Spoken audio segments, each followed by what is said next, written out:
Croeso i chi gyd I Brifysgol Metropolitan Caerdydd. Wrth gwrs yma yn y brifddinas yng nghystadleuaeth ysgolion cynradd y Criw Mentrus 2018.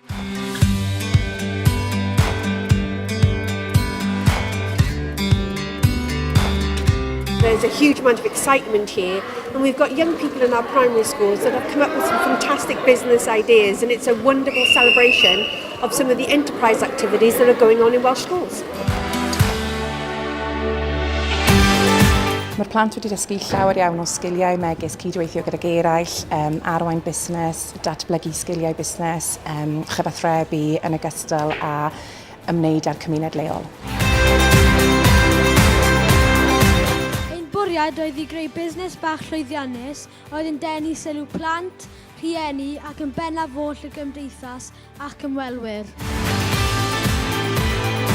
Nath Natna Twest dewis I noddi y Criw Mentrus, oherwydd bod gweithio gyda busnesau yn bwysig I ni, a mae gweithio gyda'r busnesau entrepreneuriaid a gweithio gyda bobl ifanc iddyn nhw cael y dewisiadau I be maen nhw'n gwneud pan maen nhw'n hŷn yn bwysig iawn I ni.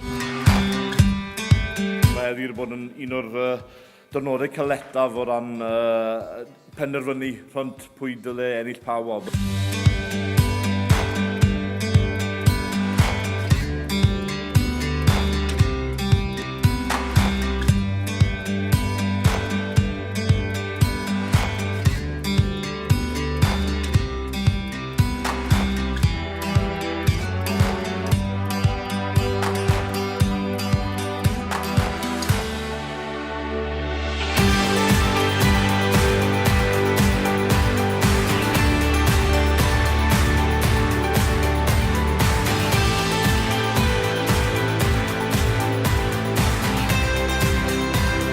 Rwy'n yn prowd iawn o'r tîm ni, yn gweithio fel tîm ac yn gweithio'n galed I cael y gwobr yma. The winner this year of the Enterprise Troopers 2018 Criw Mentrus 2018. And it goes to Cardickston Primary School. It's just so surreal.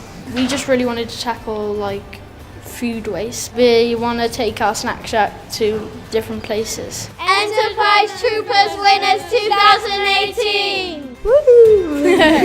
Enterprise